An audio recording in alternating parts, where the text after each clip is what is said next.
Hey guys, alright, we are back with Catherine the Great. We are continuing on with this series. This time, reforms, rebellion, and greatness. Extra history. Number 4. Not gonna talk much more before the video. We're just gonna go ahead and dive right in. With the war in Europe settled and the church 100% finally completion, under her platinum control, trophy unlocked. Catherine could at last focus on her great project, the law. Why that pun? Why? Why extra credits? Why? In her spare time, while not getting distracted by things like getting an ex-lover elected the puppet king of Poland, or corresponding with Voltaire, Catherine focused on writing the Nakaz, a massive set of guidelines for how to rewrite the laws of the land. These weren't laws, mind you, but rather guidelines on how to make Code laws. is more like because Catherine guidelines had a rather novel than actual idea. rules. Nice. She would bring together representatives of her people and ask them what problems they faced that needed fixing before she actually went about making new laws. And so she assembled representatives from every free class, region, and religion in her empire to come together and discuss what laws needed to be made. And in some ways, this was incredibly inclusive. She had representatives who were Cossacks, representatives who were Muslims, even representatives who were Buddhists. But there was one group that was left out. That whole free part in free class meant that there would be no serfs. After all, the serfs' owners could look after their interests, right? But no serfs meant that 9/10 of the empire went unrepresented. And as for the representatives I was gonna of the comment on it, 1/10 but I'm who like, did show up let's for see her if he great mentions assembly on laws, they were utterly unprepared for it. There really hadn't been much involvement in government in Russia up to this point, and truth be told, many of the people involved held at least some suspicion that this was a trick or some sort of loyalty perception check. test. Come on, For roll the with first advantage. Of many meetings, they debated No, we're what rolling with honorific disadvantage. to award Catherine. If you are wondering, the Great just narrowly beat out All-Wise Mother of the Fatherland. Catherine found this infuriating. Did they not understand that she had called them here to help her figure out what laws to make, not to just give her titles? Well, no.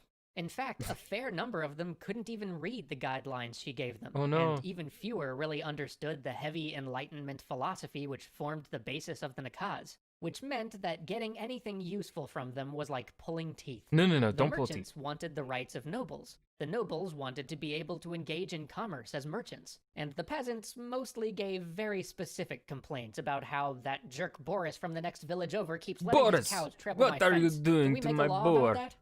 Catherine was an autocrat at heart. She believed in absolutism, but she wanted data. She felt that an autocrat should rule with knowledge and understanding, but knowledge and understanding were in short supply in these meetings. Finally, after much frustration, the whole affair was called off.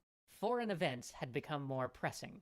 Remember when I mentioned that Catherine had put a puppet on the Polish throne? Well, she'd been having that puppet that conflicts do with things Polish that were more interests. and more clearly against the best interest of the Poles. Stanislaw The Polish Gustus. people finally rebelled, and the Russian army was sent in to put the rebellion down. But in doing so, a Russian regiment chased fleeing Polish insurgents into Ottoman territory. The French had been leaning on the Ottomans to get into the Polish conflict for some time, and this seemed like just the excuse. So the Ottomans locked up the Russian ambassador and went to war.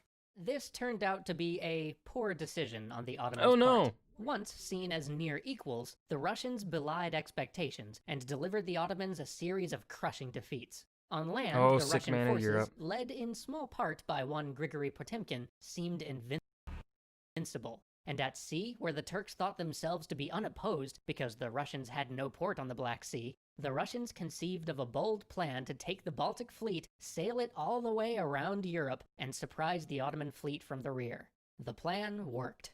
The Ottoman Navy suffered massive losses at little cost to the Russians.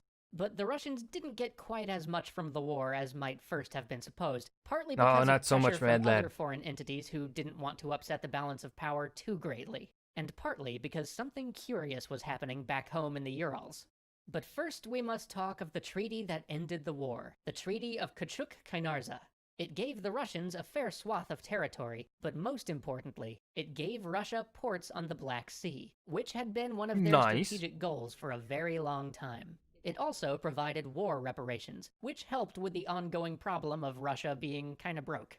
Lastly, it made Russia the protector of Orthodox Christians living in the Ottoman Empire. Something that will absolutely come up if we ever cover the Crimean War. Alright, so, with the war against the Ottomans thus concluded, Catherine could turn to another niggling issue, the fact that half of her country was up in arms. At first, it seemed like a small revolt, a little nothing out in the boonies. But then, when Catherine sent a force to pacify it, that force was defeated. Oh. So she sent another force out to pacify it, and the commander lost his head. Oh, no. Literally. This was getting to be a problem. In fact, it was a huge problem, one that would require the help of some of those troops that had been tied up fighting the Ottomans to solve. Because what had started out as a small group of discontented Cossacks had grown into the largest peasant rebellion Russia had ever seen. The horrible conditions of serfdom, the increase in tax collectors and government officials messing with Cossack affairs, and discontent of the old believers with the Orthodox hierarchy meant that these groups had become dry tinder just waiting for a I love that little match. drawing that and they've a got. man named Pugachev had fanned that discontent into a firestorm. I've heard of Pugachev. Pugachev claimed that he was Peter III, Yeah. that he had escaped the attempt on his life, and that his wife and the evil nobles had deposed him because he was about to sign into law a decree freeing all the serfs. He was also offering freedom of religion and a tax-free return to the traditional way of life for the Cossacks. To a lot of people, that sounded like a pretty good deal. Sounds good to me. For a year, they held sway over vast parts of Russia, often dealing savagely with any nobles unlucky enough to cross their path. But at last, as the troops began to pour back from Ottoman lands, Catherine sent out an overwhelming force to snuff out the rebellion. But even as this fire was being put out, a much worse specter flared up. Smallpox. Oh, no. Smallpox was still the bane of Europe. Everybody No one hates was safe from it. And I noble love you or all commoner, equally. king or priest.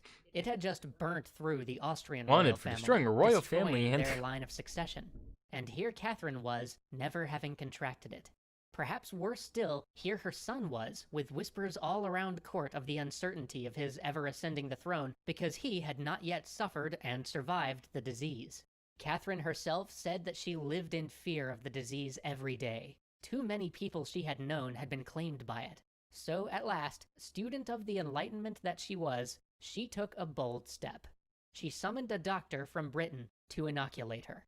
This science was fairly new at the time, and though the doctor she brought in was one of the experts in the field, everyone thought her mad. Many were convinced that she would die.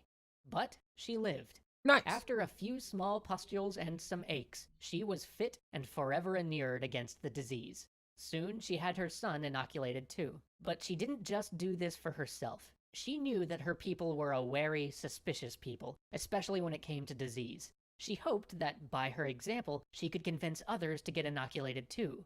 And it worked. Soon, much of the court followed her example. In fact, she had inoculation stations set up in most of the provinces, and a large number of Russians benefited from this, one of the true wonders of modern medicine. Nice. There would be other plagues during her tenure as Empress, some unthinkably terrible, but this one great lingering fear, this one tragedy that once fell on almost every house, this she was able to do something about. By the end of her reign, nearly 2 million Russians would be inoculated. But with the home That's a front lot. quiet and her efforts on That is medicine a and lot for childcare the taking late root, 1700s. it was time again to look beyond the borders of Russia, or That's perhaps pretty more impressive. accurately, to the borders of Russia, and how they might be expanded. Join us next time for changing alliances, sprawling wars, and Ooh, the partition spicy. of Poland. That was pretty good. Pretty good. And this was out of my expertise, or well, out of my knowledge range. I know something about Catherine, but I do not know about the Reforms, Rebellion, and greatness. I know about that, like those early days, as we've seen from the previous 3 episodes. But let's see if I'll know more in the next part 5, whenever I get to that, around to getting to that. But for now, go ahead and leave a suggestion down below for what you want to see me react to next, and I will see you guys in the next video.